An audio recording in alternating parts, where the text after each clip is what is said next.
মুসা আলাইহিস সালাম এবং হারুন আলাইহিস সালাম, ওনারা দুই ভাই, আল্লাহর নবী ছিলেন।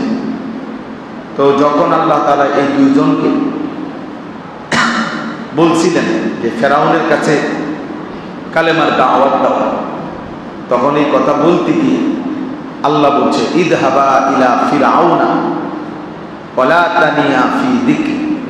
এখানে একটা বাক্য বলছে, আল্লাহ বলছে তোমরা দুইজন ফেরাউনের কাছে যাও, সে সীমা লঙ্ঘন করছে, তাকে কালেমার দাওয়াত দাও। তবে আল্লাহ বলে দিয়েছেন দুই নবীকে ওয়ালা তানিয়া ফি যিকরি, আমার স্মরণ আমার ইবাদতে অলসতা করি। এই শব্দের অর্থ মানে নবীকে বলে দিছে সাবধান, অলসতা করবা।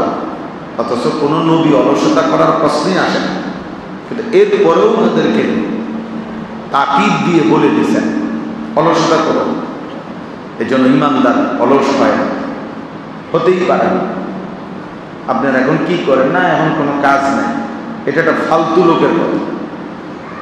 যার আখিরাত জানা নেই, যার কবরের কথা মনে নেই, যার পরকাল ভুলে গেছে, এটা সে বলতে পারে যে আমার এই মুহূর্তে আর কোনো কাজ নেই। একজন ইমানদার তার আখির দম নিঃশ্বাস পর্যন্ত আল্লাহর জিকির, আল্লাহর বন্দেগী, এটা তার কাজ।